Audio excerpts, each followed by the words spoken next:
Hallo meine lieben Freunde von altem Lego. Heute gibt es den ersten Teil des Übersichtsvideos über die Lego-Stadt von 1975 bis 77 mit den ersten unbeweglichen Minifiguren ohne Gesicht.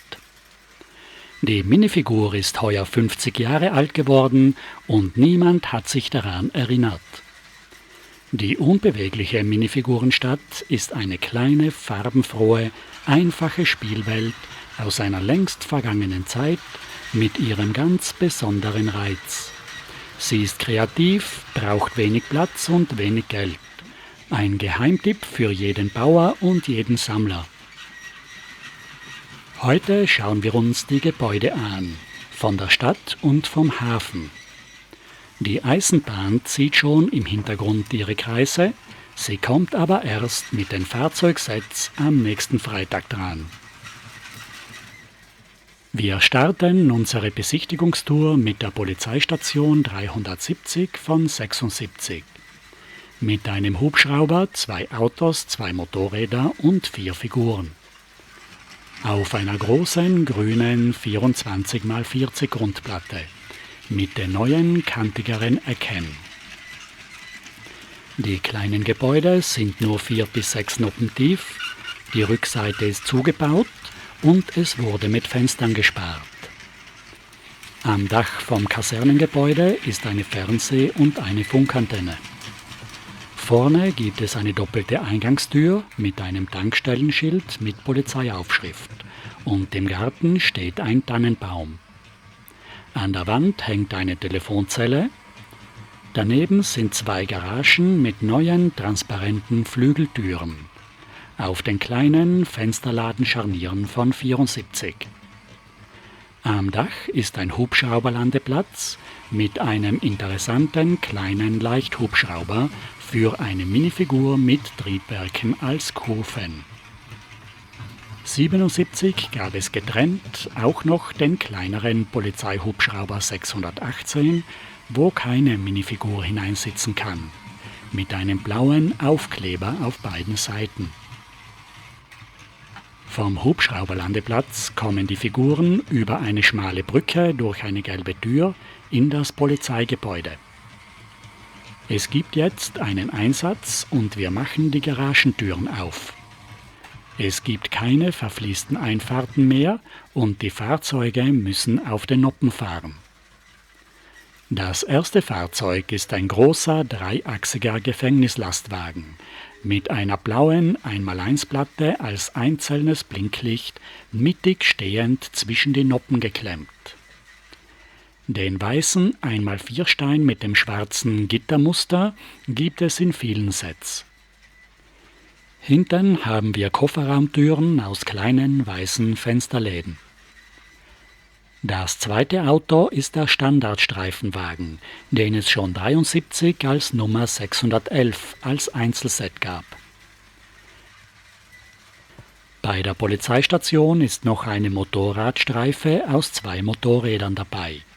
Mit Flugzeugeinzelrädern, mit Ständer zum Abstellen und hinten 2 transparente Rundsteine als Funkantenne. Die Lenkstangen sind mit der damals üblichen Platten zwischen Noppen-Klemmtechnik gebaut. 75 gibt es die Polizeistreife 659 mit 2 Figuren, einem Polizeimotorrad mit Beiwagen und mit einem Kleinbus mit hinten schwarzen Fensterläden für den Kofferraum, einem langen Seitenfenster und auf dem Dach 2 Blaulichter. Neben der Polizeistation steht das Krankenhaus 363 von 75. Im Gegensatz zur Polizeistation hat das Krankenhaus viele Aufkleber und außer dem Verkehrszeichen gibt es keinen einzigen Druck.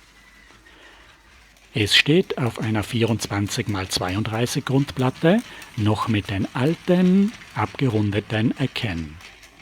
Am Dach ist eine Rotkreuzflagge. Es sind 7 Figuren dabei. Auf der Krankentrage liegt ein Patient. Eine zweite Patientin sitzt im Rollstuhl und der dritte Patient sitzt auf der Bank. Auf der Einfahrt aus grauen Fliesen steht ein Krankenwagen. Am Dach hat er eine beklebte Fliese eingesteckt, als typisches Rotkreuzlicht. Auf der Rückseite sind 2 weiße Fensterläden. Am Dach vom Krankenhaus gibt es einen kleinen Hubschrauberlandeplatz, auf dem der alte Hubschrauber 460 von 73 landen kann. Die Rückseite vom Krankenhaus ist sehr schön gestaltet, mit einem zweiten Hintereingang, wieder mit einer Doppelflügeltür und mit einem Rundbogen als Vordach. Aus dem nächsten Jahr 76 ist der große Rettungshubschrauber 386 mit Krankenwagen und 3 Minifiguren. Auf den Seiten hat er 2 große Flügeltüren. Es gibt 2 Sanitäter und die Krankenschwester liegt auf der Trage. Der Rettungswagen hat im Laderaum wieder 2 Fensterläden. Die Krankentrage mit der Patientin kann man ganz hineinschieben. Und man kann die Kofferraumtüren wieder zumachen. Jetzt bringt der Krankenwagen die Patientin ins Krankenhaus und der Rettungshubschrauber kann wieder abheben. Das nächste Stadtgebäude ist die Taxistation 368 von 76 auf einer 16×32 Grundplatte mit abgerundeten Ecken, mit Wohnhaus, Garage, Taxi, Zapfsäule und 2 Figuren. Es ist jetzt noch früher Morgen. Die Fensterläden gehen langsam auf und aus der Tür treten der Taxifahrer und seine Frau heraus. Der Taxifahrer öffnet die großen gelben Garagetüren und stellt sein schwarzes Taxi heraus. Dieses Taximodell gab es auch schon einmal 71 als Einzelsitz 605. Vor dem Haus steht eine Shell-Zapfsäule und die Frau tankt den Wagen voll. Jetzt kann für den Taxifahrer der Arbeitstag beginnen. Nebenan ist der Müller schon längst bei der Arbeit. Die Windmühlenflügel drehen sich. Die Windmühle mit Nebengebäude und Lastwagen 362 ist die dritte Windmühle seit 63. Die Windmühlenflügel sind immer noch auf den Noppen einer Radfelge befestigt. Die schmalen Fenster haben jeweils einen einzelnen Fensterladen. Die ganze Mühle steht auf einem drehbaren Teller. Es ist eines der letzten Sets noch mit den alten Eingangstüren von 54. Es sind 2 Figuren dabei, eine fährt mit einer Schubkarre und dann gibt es noch einen Lastwagen mit Runken auf der Ladefläche. Eine kleinere Windmühle gab es 76 bei den 3 Weetabix Werbesets. Wenn die Kinder in Großbritannien Punkte von ihren Frühstücksflockenpackungen sammelten, konnten sie für einen reduzierten Preis ein Dorf aus 3 besonderen Werbesets ohne Artikelnummer bestellen, die alle 3 gemeinsam in einem Karton zugeschickt wurden. Die Packungen waren farbig gestaltet, aber ohne Fotos, sondern nur mit Grafiken. Das malerische kleine Dorf mit Windmühle und 2 Wohnhäusern lädt zum Weiterbauen ein. Alle 3 Gebäude stehen auf 8×24 Grundplatten. Die kleinen Windmühlenflügel sind wieder auf eine Radfelge geklemmt. Oben musste die Windmühle verbreitert werden, damit der Radlagerstein Platz hat. Bei der kleinen Windmühle ist ein nettes Pferdegespann dabei, mit einer Kugelgelenkanhängekupplung und mit einem roten Pferd, das aus 3 Minifigurenbeinen gebaut ist. Das angegebene Datum ist von 76, aber den neuen Profilreifen würde ich eher 77 zuordnen. Es sind 2 Minifiguren und ein Tannenbaum dabei. Beim Haus Nummer 1 gibt es ein gelbes Standardauto mit schwarzem Dach. Das Haus hat rechts einen Garten und links einen Durchgang. In der Mitte sieht man ein großes Wohnzimmerfenster mit einer gebauten Markise. Der weiße Gartenzaun hat das übliche Tor von 67. Das ist das einzige Haus noch mit den alten Stadtplantüren von 54. Die Dächer sind aus 45 Grad Schrägsteinen. Die Hinterseiten der Gebäude sind nicht ausgestaltet. Bei diesem Set ist nur eine Frau mit roten Haaren dabei und ein Tannenbaum. Das Haus Nummer 2 ist ein rotes Reihenhaus. Rechts mit einem Geschäft oder einem Pub mit einem schwarzen Schild und einer Markise. Die Rückseite ist wieder ohne Details.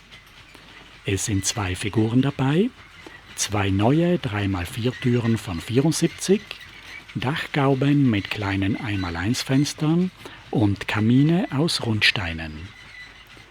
Neben dem Haus steht eine typische britische rote Telefonzelle.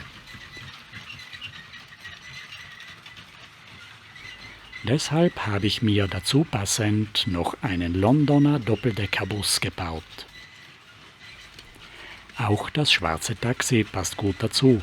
Mein selbstgebauter Bus gefällt mir besser als der originale Lego-Bus 696, den wir uns am nächsten Freitag anschauen werden. Jetzt gibt es noch ein weiteres Exklusivset.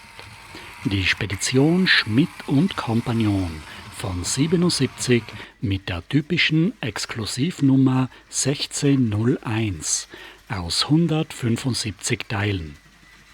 Ein Exklusivset der Spielwarenkette Vedes um 29,50 Mark im Katalog.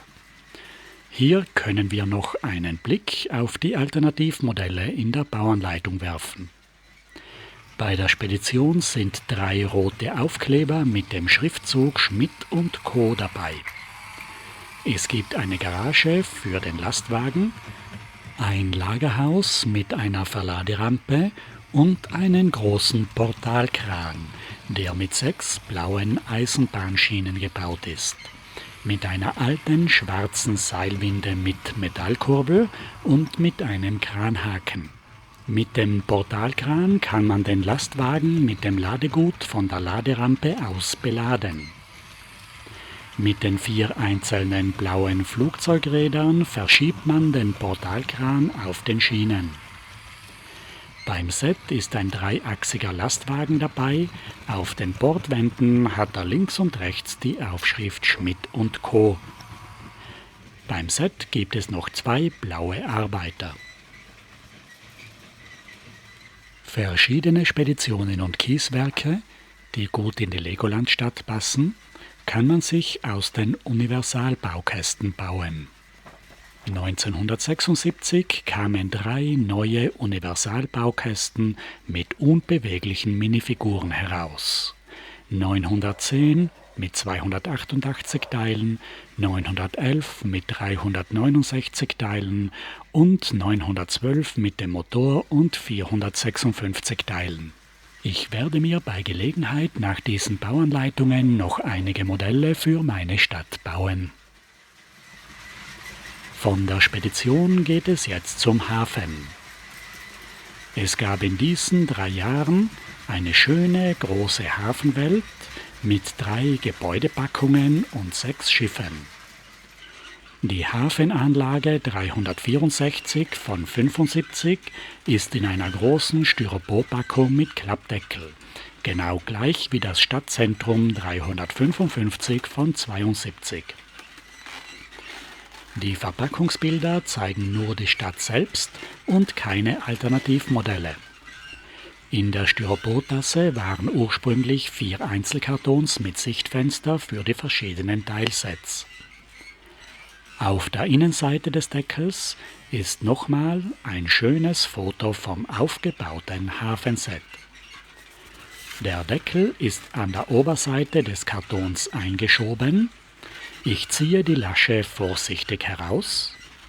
Im Deckel ist die große Kartongrundplatte eingeschoben, die man oben links im Sichtfenster sieht. Ich öffne vorsichtig die 2 Laschen und ziehe die Straßengrundplatte heraus. Sie ist einmal gefaltet, hat eine weiße Rückseite und zeigt einen Straßenplan, Grünflächen für die Gebäude und das Hafenbecken. Ich schließe den Karton wieder vorsichtig und gebe ihn zur Seite. Jetzt klappen wir die Straßengrundplatte auf. Im Gegensatz zum Stadtzentrum von 73 hat sie am Rand keine Einbuchtungen, wo man weitere Gebäudegrundplatten anlegen kann. Die Straßengrundplatte ist also nicht das Zentrum einer wachsenden Stadt, sondern nur für dieses eine Hafenset mit den 4 Gebäuden gemacht. Hinten an der Hafenmole steht ein typisches gelbes Fabriksgebäude mit rotem Stufendach. Rechts ein hoher Schlot, links eine Verladerampe. Die Rückseite ist wie bei vielen 70er-Jahre-Gebäuden fensterlos zugebaut. Vorne gibt es eine neue 3x4-Tür und 3 alte 4x2 Fenster. Es ist ein dreiachsiger Lastwagen dabei mit 2 Transportaufklebern an den Bordwänden. Jetzt läuft im Hafenbecken der Frachter MS Union ein. Er hat eine rote Eisenbahn-Motorgrundplatte als Rahmen. Noch nach dem alten Lego-Farbschema ein blaues Steuerbord-Positionslicht, weil es 75 noch keine grünen Steine gab. Mit dem großen Hafenkran können wir den Frachter entladen. Er hat eine alte Windschutzscheibe von 74, die alte Seilwinde mit Metallkurbel von 71, einen Ausleger mit 2 Scharnieren von 69 und die Greifschaufel mit Federmechanismus von 74.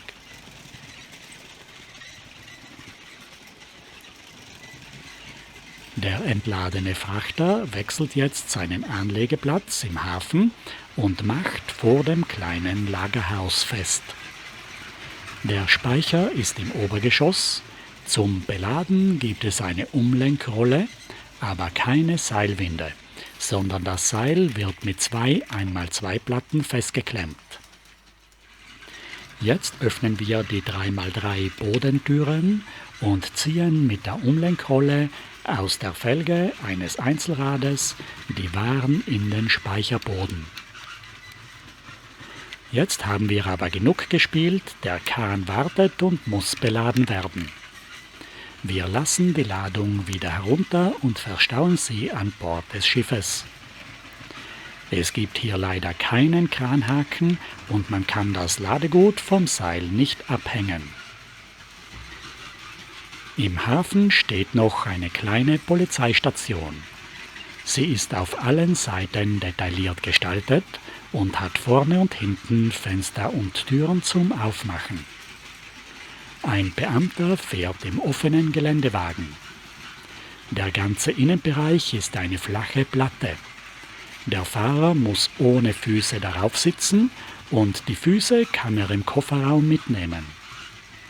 Genau gleich funktioniert es auch im kleinen Motorboot. Der Rumpf ist aus Platten gebaut, an der Seite gibt es Aufkleber und hinten den Außenbordmotor. Die Figuren können hineinsitzen, sie nehmen aber die Beine hinter dem Körper mit. Zur Straßenplatte gehören natürlich auch Verkehrszeichen. Bei diesem Set sind 3 dabei: Schleudergefahr, Baustelle und Fußgängerübergang. Von 76 ist die Station der Küstenwache 369. Wieder mit demselben Leichthubschraubermodell, das wir schon bei der Polizeistation gesehen haben. Im Cockpit ist Platz für eine Minifigur. Dann gibt es noch 2 kleine Luftkissenfahrzeuge. Ich sehe gerade, dass beim zweiten Fahrzeug der Propeller hinten fehlt. Auf dem Pier steht ein hoher Beobachtungsturm. Am Dach gibt es eine Wetterstation mit Windmesser und einem Windsack an der Säule. Die 5 blauen Figuren haben alle ein Seenotretterabzeichen am Oberkörper.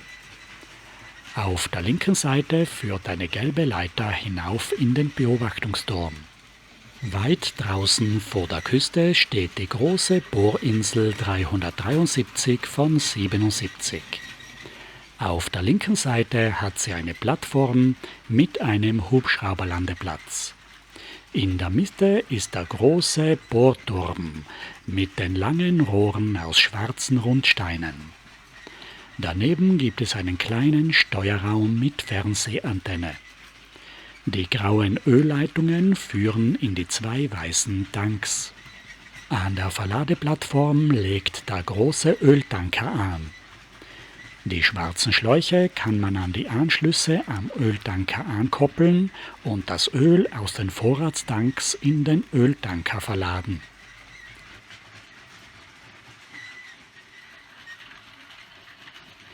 Die Ölbohrplattform war das letzte Gebäude für heute. Die Treibstoffabfüllstation, den Bahnhof und den Bahnübergang zeige ich euch am nächsten Freitag gemeinsam mit der Eisenbahn. Jetzt schauen wir uns noch schnell die Boote an.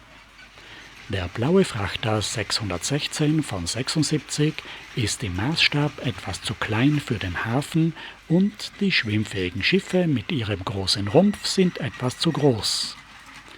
Das Polizeiboot 314 von 76 ist das einzige schwimmfähige Schiff, wo 2 Minifiguren dabei sind.